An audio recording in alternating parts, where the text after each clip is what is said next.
Hey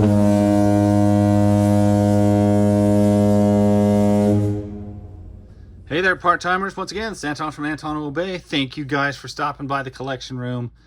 Today, I am taking a look at my next series in the line of Ultraverse comics. This is Freex.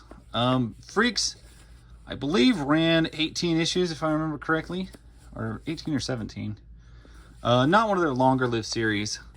And Freex basically hosts a cast of runaways who are on the lam and running from their parents, their families, and everything like that because of their weird ultra abilities.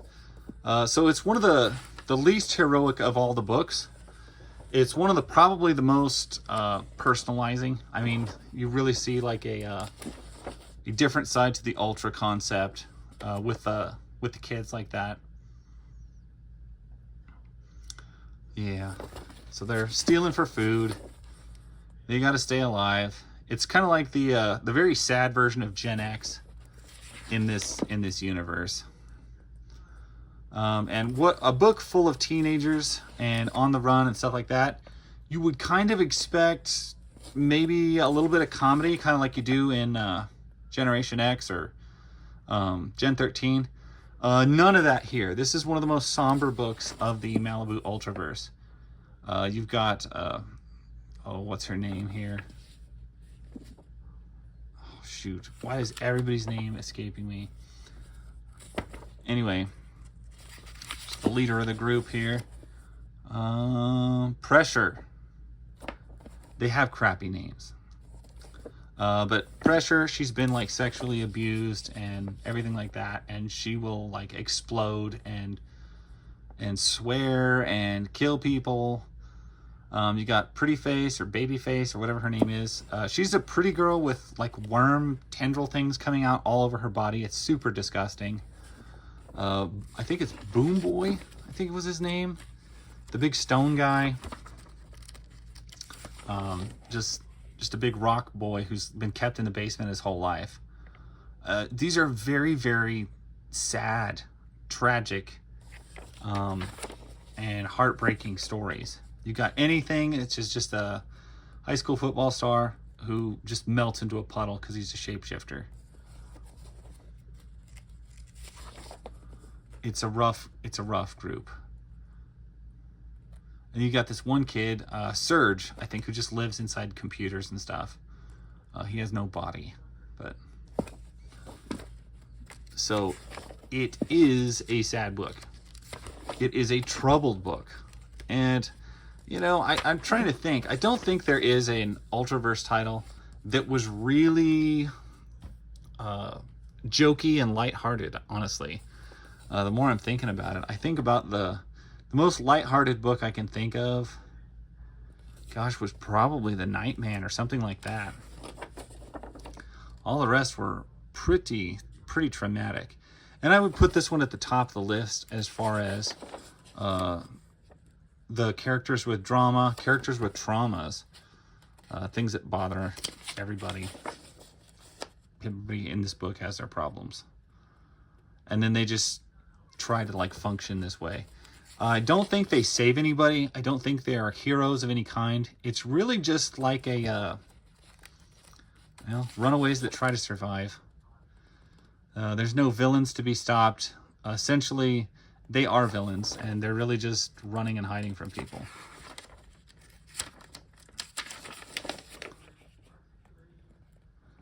We get to see this guy naked far too often. Don't need that.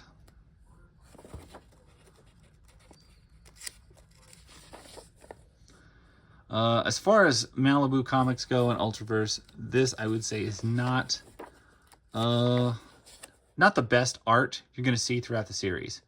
It's pretty weak when it comes down to it.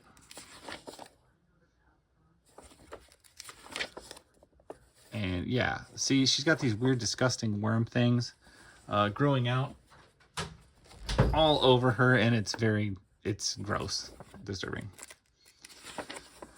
But that's the point, is they've all got these problems. Physical deformities, their powers render them, I don't know, ouch. outcasts. There's just no way they can blend in. Which is oddly enough the case with a lot of the Ultraverse characters. But these guys get the short end of the stick when it comes to powers. So, I mean, a lot of times your enemies are the police, the SWAT teams, just trying to apprehend them because, of course, they just keep escalating everything. As idiot children with powers tend to do. I think at some point in here, if I remember correctly, it's been a long time since I read this book, like a long time. We start dealing with companies that want them for their powers, because there is a lot of big organizations and companies in this universe who, of course, want to capitalize on things like that. The police department hiring actual mercenaries to deal with some of their ultra problems, because there is ultra bounty hunter types, and you've got these wild dog creature guys. This yellow guy they keep fighting, I don't think is their enemy. He's just like a corporate superhero, just trying to be friends. Boom Boy, Pressure, anything. Sweet Face, that's what it was. Plug. I was thinking it was Surge. It's been so long since I read these. Thanks that they actually gave us a team breakdown here. Pressure is awful as far as like a series of rage fits and everything like that. So if you've ever seen Dream Warriors, the Nightmare on Elm Street Dream Warriors, you got a bunch of reject kids in a mental institution all kind of fighting Freddy Krueger. This does give me vibes of that, because really they're not seeking out bad guys to fight. They're literally just trying to protect themselves. And I see a lot of character pickups from that series in my brain. And so I always think it's kind of funny that I see that parallel in this book. At least with the team. Not with the plot, but just like the team and the characters. Our art has fluctuated quite a bit already. It's kind of wild.